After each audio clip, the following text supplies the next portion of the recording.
날마다 솟는 샘물과 함께하는 오늘의 큐티 시간입니다. 6월 28일 오늘의 말씀은 여호수아서 18장 11절에서 18절 말씀입니다.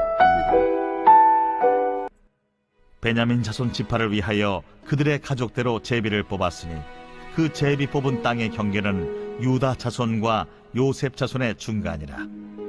그들의 북방 경계는 요단에서부터 여리고 북쪽으로 올라가서 서쪽 산지를 넘어서 또 올라가서 베다웬 황무지에 이르며 또 그 경계가 거기서부터 루스로 나아가서 루스 남쪽에 이르나니 루스는 곧 베델이며 또 그 경계가 아다롯 아달로 내려가서 아래 베토론 남쪽 산 곁으로 지나고 베토론 앞 남쪽 산에서부터 서쪽으로 돌아 남쪽으로 향하여 유다 자손의 성읍 기럇 바알 곧 기럇 여아림에 이르러 끝이 되나니 이는 서쪽 경계며 남쪽 경계는 기럇 여아림 끝에서부터 서쪽으로 나아가 넵도아물 근원에 이르고 르바임 골짜기 북쪽 흰놈의 아들 골짜기 앞에 있는 산 끝으로 내려가고 또 흰놈의 골짜기로 내려가서 여부스 남쪽에 이르러 엔로겔로 내려가고 또 북쪽으로 접어들어 엔세메스로 나아가서 아둠민 비탈 맞은편 글릴롯으로 나아가서 루벤 자손 보한의 돌까지 내려가고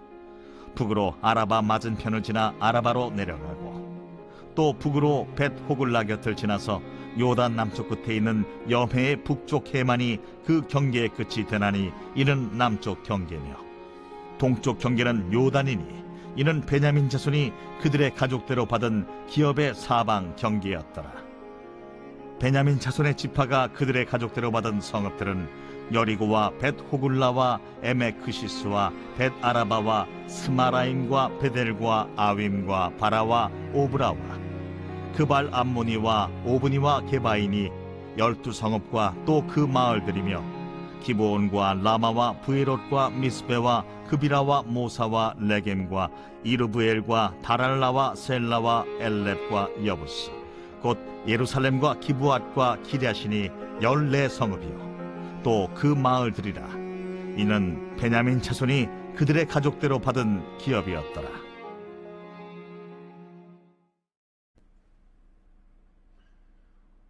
오늘 본문은 베냐민 지파가 기업을 분배받는 장면입니다. 그들은 분배받지 못한 7지파 중에 가장 먼저 땅을 분배받았습니다. 베냐민 지파 역시 다른 지파와 같이 가족 수대로 분배를 받았습니다. 그들이 분배받은 땅은 유다와 요셉 지파 사이에 있는 가장 작은 땅이었습니다. 그러나 그 땅은 가나안의 중심부 지역에 있었습니다. 베냐민 지파의 기업이 유다와 에브라임 지파 사이에 있게 된 것과 작지만 중심부에 위치한 것에는 하나님의 섭리가 분명히 존재하고 있었습니다. 베냐민 지파는 다른 지파에 비해 작고 연약한 지파였습니다. 그렇기 때문에 그들이 받은 기업도 적었습니다. 그러나 후일 이스라엘 역사를 살펴보면 하나님의 섭리 가운데 베냐민 지파는 유다 지파와 에브라임 지파와 함께 이스라엘의 중추 역할을 하게 됩니다. 이스라엘 초대왕 사울이 베냐민 지파에서 나온 것을 보면 알 수가 있습니다. 우리의 삶에서 일어나는 모든 사건들과 일들은 하나님의 섭리 안에 있음을 우리는 알아야 됩니다.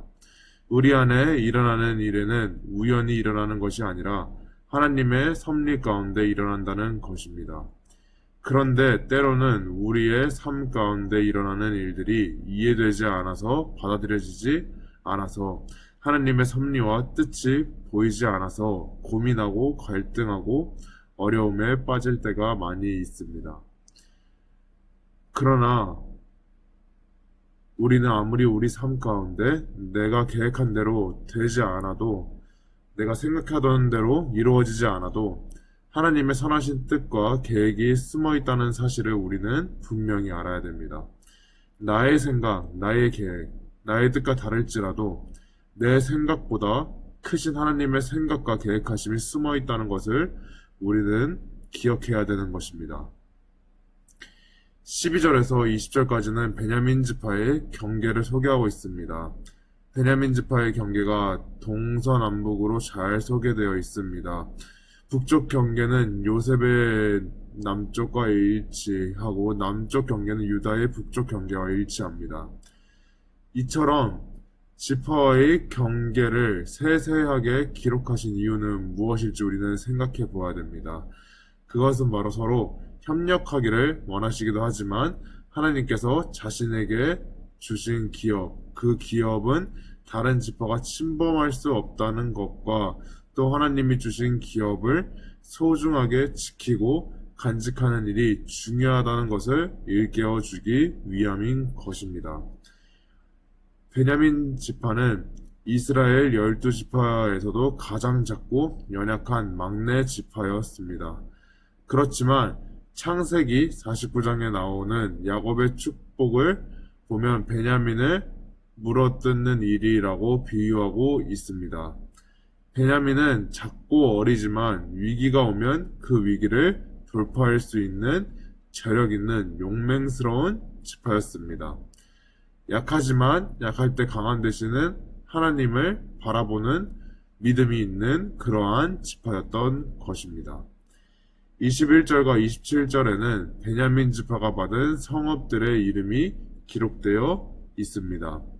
베냐민 지파는 동쪽에서 12개, 서쪽에서 14개, 총 26개의 성을 분배받았습니다.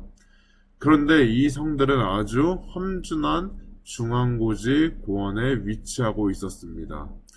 경작지도 적었을 것이고 강수량도 부족했을 것입니다. 좋은 땅이라고는 생각할 수 없었을 것입니다. 그러나 모든 곳이 다 통하는 땅이었습니다. 무엇보다 중요한 것은 하나님을 예배하는 처소가 있는 땅이었던 것입니다. 베냐민 지파에게 주신 성읍들의 이름을 눈여겨볼 때 여러 성읍의 이름 중에 제법 눈에 들어오는 지명이 있을 것입니다.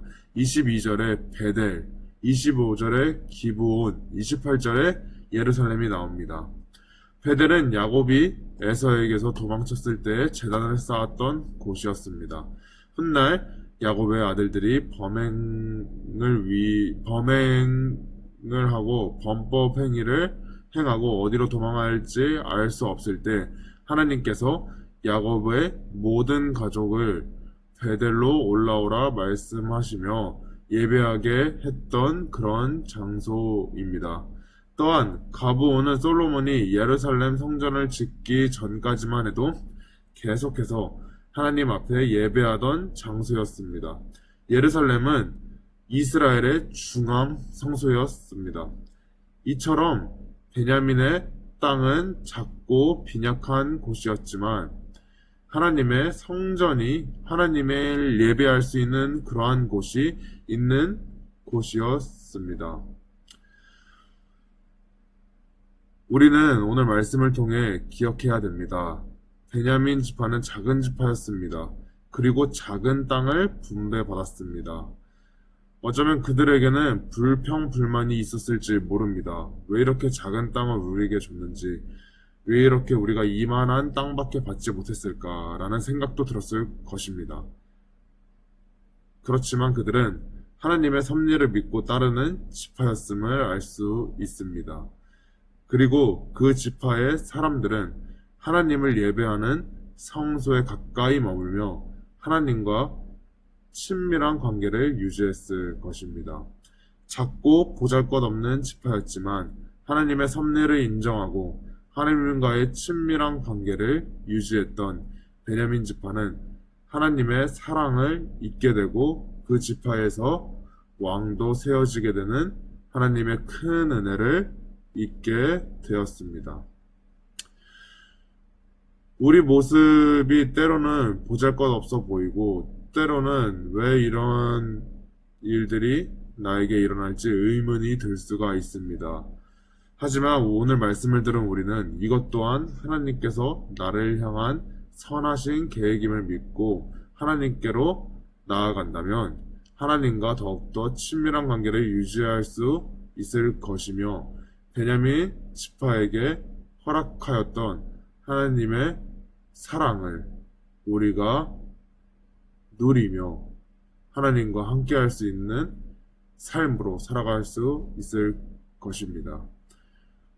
오늘도 하나님 앞에 순종하며 하나님과 함께하는 삶이 되기를 주님의 이름으로 소망합니다.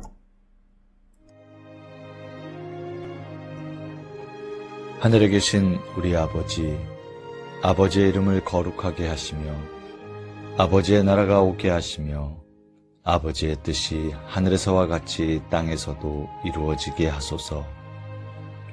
오늘 우리에게 일용할 양식을 주시고 우리가 우리에게 잘못한 사람을 용서하여 준 것 같이 우리 죄를 용서하여 주시고 우리를 시험에 빠지지 않게 하시고 악에서 구하소서.